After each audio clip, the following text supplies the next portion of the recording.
Salut les filles. Alors aujourd'hui je vais vous faire un truc super rapide, super simple parce qu'en fait là j'ai un rendez-vous et j'ai genre 3 minutes pour me préparer donc, et en même temps il faut quand même que j'ai les yeux qui se voient un peu donc je vais vous le faire, mon maquillage de mon rendez-vous. Hyper rapide. Donc j'ai un petit peu pris de couleur, vous voyez, dans le décolleté pendant les quelques jours, je vous montre sur mon collier, que j'ai passé hors de Paris, donc, mais pas sur le visage bien sûr, parce que je mets jamais mon visage, enfin quasiment jamais mon visage au soleil, sauf accident. Du coup, pour que ce soit raccord, j'ai ressorti mon Match Master, parce qu'il est un peu foncé. J'ai posé à la main, ça marche aussi. Bon, définitivement, il n'est pas du tout assez couvrant pour moi. Hein. Je veux dire, il y a des endroits, j'ai dû mettre 2 couches, quoi. Comment on fait pour mettre 2 couches de fond de teint? On attend que ça sèche, on met une couche par-dessus, tout simplement. Donc voilà, mais la couleur est parfaite. La couleur est vraiment complètement raccord avec celle de mon décolleté, donc voilà. Et alors, en anti-cerne, je voulais vous en parler depuis un moment déjà, et c'est l'occasion puisque j'en ai mis aujourd'hui. C'est un anti-cerne gel, c'est un gel correcteur de teint, Shu Uemura, qui est démentiel. Vraiment démentiel. C'est-à-dire que là, je n'ai aucune poudre sur le visage, nulle part. Enfin, si, sur les joues, j'ai de la terre de soleil. Oui, parce que de là, en ce moment, je me fais un délire, je mets de la terre de soleil sur les joues à la place du blush. N'importe quoi. Mais alors, ce truc, vous voyez, c'est du gel, enfin, c'est de l'anti-cerne comme les anti-cernes en peau, sauf qu'il ne brille pas du tout. Il n'est pas du tout gras, on n'a pas besoin de le poudrer, et il file pas dans les plis. C'est comme si c'était du full cover version gel, quoi. C'est complètement dément ce truc. Alors le fait qu'il n'y ait pas besoin de poudrer, bah forcément ça évite le coût des 10 ans en plus que donne habituellement l'anti-cerne. Et en même temps, voilà, ça brille pas, ça file pas dans les plis, ça fait déjà plusieurs jours que j'en mets, et vraiment, il est topissime, quoi, ce truc. Topissime. Bravo, chouchou. Alors, et donc ensuite, en blush, j'ai mis ça. Je sais pas ce que j'ai, mais comme je suis un petit peu bronzée là, j'avais envie. Puis c'est surtout, j'ai envie de donner du relief à certaines zones du visage sans mettre de la couleur. Je sais pas pourquoi j'avais pas envie de couleur. Bon, bref. Donc voilà, toujours le grand bronzer Cargo, gna gna, c'est toujours le même. Comme je suis pas très portée sur le bronzer, je fais pas des recherches délirantes en essayant 50. Celui-là, il se trouve qu'il me convient, donc voilà.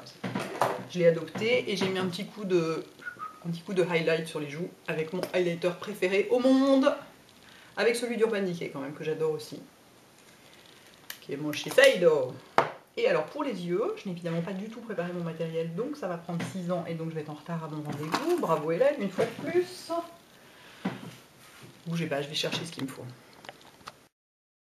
Oui, parce que figurez-vous que grâce à 2 copines adorables qui sont venues m'aider, j'ai rangé beaucoup de choses, et notamment j'ai rangé toutes mes palettes de maquillage, qui avant étaient derrière moi sur la table basse, qui maintenant sont dans un placard. Mais donc je ne peux plus juste me retourner et faire hop hop, j'attrape. Bref, on s'en fout hein, en fait. Je vais prendre ma palette Bobbi Brown Tortoise machin. Toc, un gros pinceau plat, n'importe quel gros pinceau plat, moi je vais prendre celui-là, là, le 235 de MAC. Anyone will do. Et le doré, moi c'est ce qui convient le mieux en truc un peu lumière, un peu qu'on met partout. C'est ce qui me convient le mieux, donc je vais en mettre everywhere. Toc toc. Je vais sûrement réussir à être en retard à mon rendez-vous.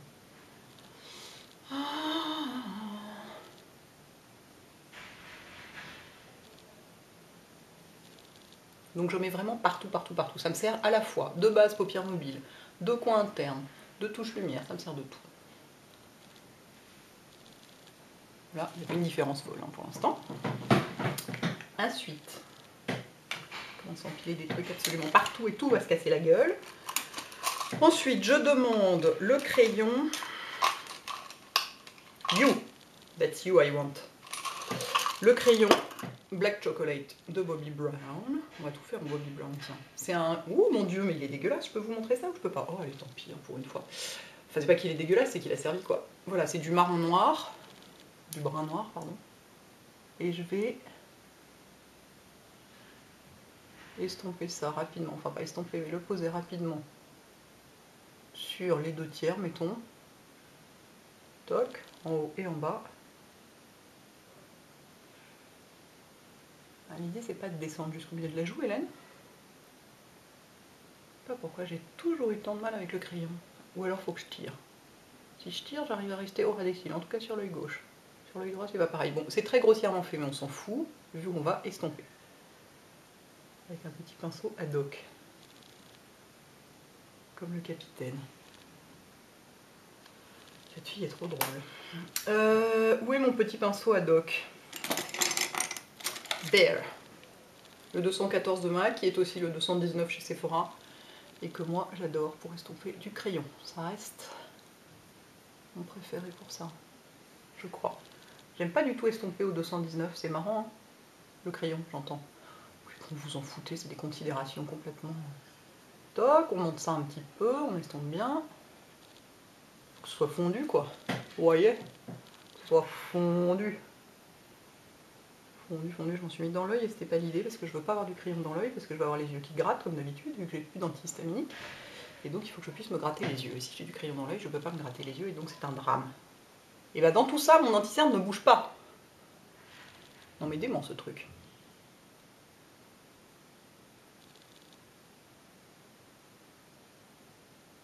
À mon avis, pour les nanas qui ont soit la peau grasse sous les yeux, qui doit exister, ou alors qui n'ont pas 20 ans, comme moi, et qui cherchent un truc qui va pas filer dans les rides, mais qu'on n'est pas obligé de poudrer parce que la poudre ça vieillit, et ben c'est top.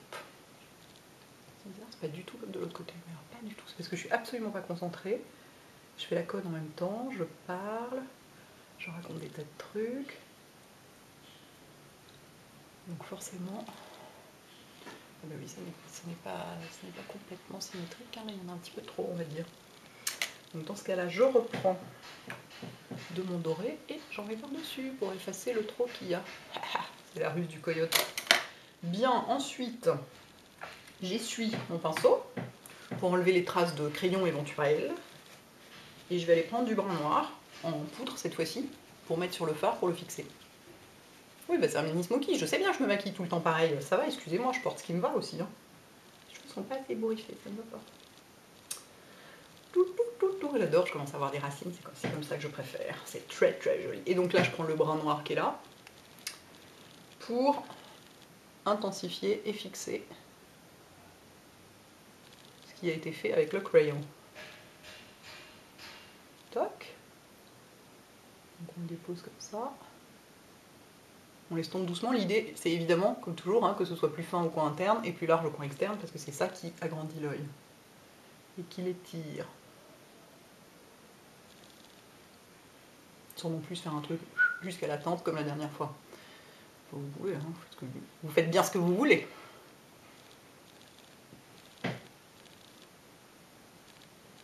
Je crois que je vais pas faire de photos, hein, je vous le dis tout de suite, ça va me saouler, j'ai un problème avec les photos en ce moment. Ça ne marche plus. Je ne sais pas pourquoi, ça ne marche plus, je n'y arrive plus, tout est moche, j'ai un nez énorme, ça fonctionne pas. Enfin là aussi j'ai un nez énorme, mais c'est parce que je suis trop près de la caméra, si je me mets moins, mon nez est énorme. Mais donc sur les photos, comme je les prends à bout de bras, j'y arrive plus, quoi. Ça déconne complètement. Bref, ça m'énerve. Donc voilà, je peux pas prendre de photos, tant pis. En même temps, c'est pas comme si c'était une technique révolutionnaire et qu'il fallait absolument immortaliser ça. Hein. Je pense qu'avec la vidéo, on va voir ce qu'on a. On va voir ce dont on a besoin. Ça va suffire. On va voir ce qu'on a besoin. Complètement déchaîné, toi, aujourd'hui. Il va falloir te calmer un petit peu, non? Pour aller bosser. Voilà. C'est tout! Oui, non, mais bien sûr, je mets du mascara. Puis on peut estomper encore un peu plus. Si vous voulez aussi estomper un peu plus en tone down, enfin en... Oh, mais non, je le dis pas en anglais pour me la raconter, c'est parce que je vois pas comment dire en français. En adoucissant quelque part le marron, parce que vous en avez trop, vous reprenez du doré, vous en remettez un tout petit peu à la lisière au-dessus. Et voilà. Et donc maintenant, je vais aller mettre du mascara et je reviens tout de suite. Voilà.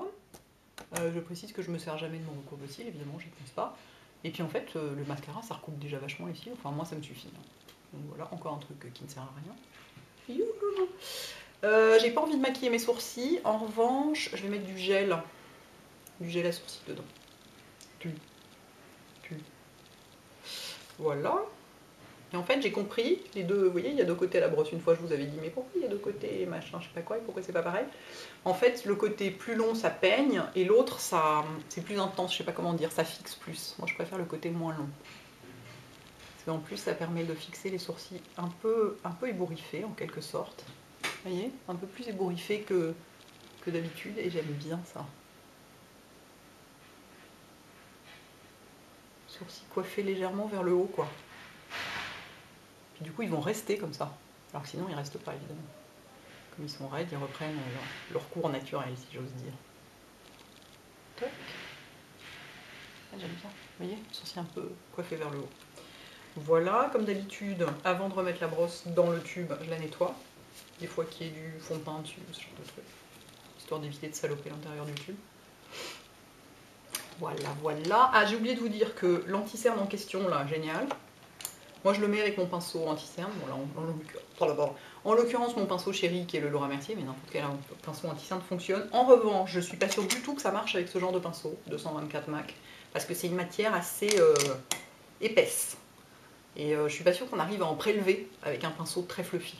Alors qu'avec ça, c'est top. On en met très peu. Vous voyez, c'est dingue, ça ne brille pas et ça ne bouge pas.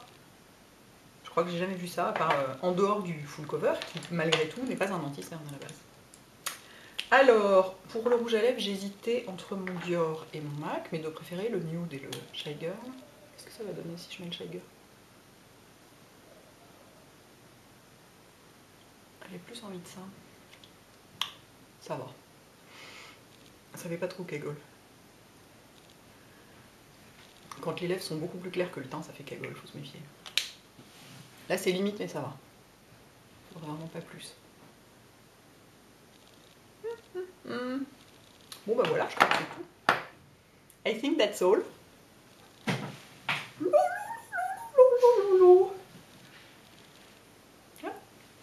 À bientôt, les filles.